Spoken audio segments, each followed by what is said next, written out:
What if I told you one of America's most important lakes, after years of shrinking, is suddenly rising again? But is this really good news, or a warning sign in disguise? Lake Mead, the largest reservoir in the United States, had reached historically low levels just a couple of years ago, sparking water crisis fears across the Southwest. But now the water is rising. So what's causing this sudden change, and is it really the solution everyone hopes for?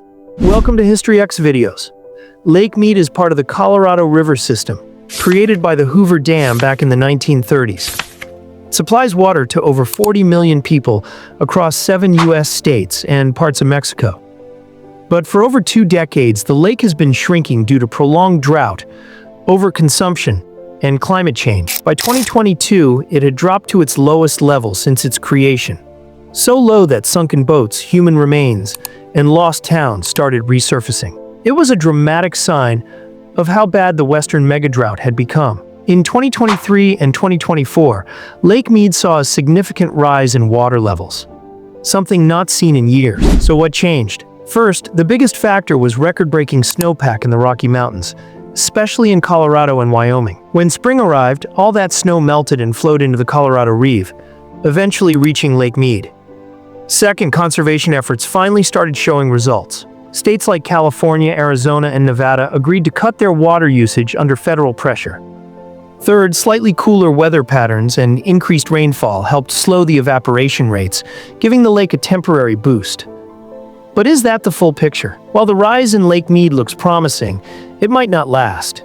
Experts warn that this is a temporary recovery, not a long-term solution. The Colorado River is still overallocated.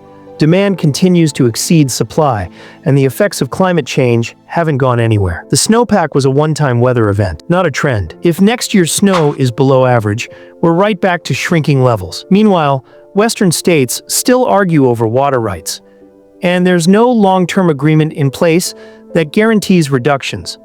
Farmers still need irrigation, cities are still expanding, and industries rely heavily on that water.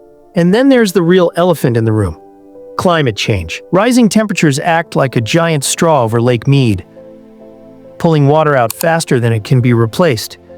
Even when nature gives us more water, the heat takes it back. So while Lake Mead is rising now, it's like a patient whose fever went down temporarily. It doesn't mean they're cured. If Lake Mead falls too low again, the Hoover Dam, the very structure that created it, may no longer generate hydroelectric power.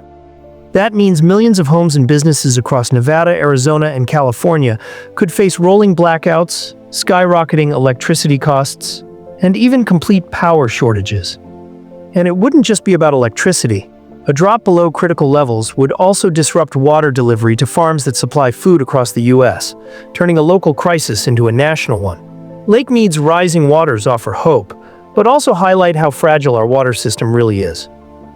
The temporary boost doesn't erase decades of overuse, mismanagement, and climate impact. If we don't act now with long-term solutions, the lake could fall even faster next time. If this surprised you, hit that like button to help spread awareness. And subscribe for more eye-opening videos.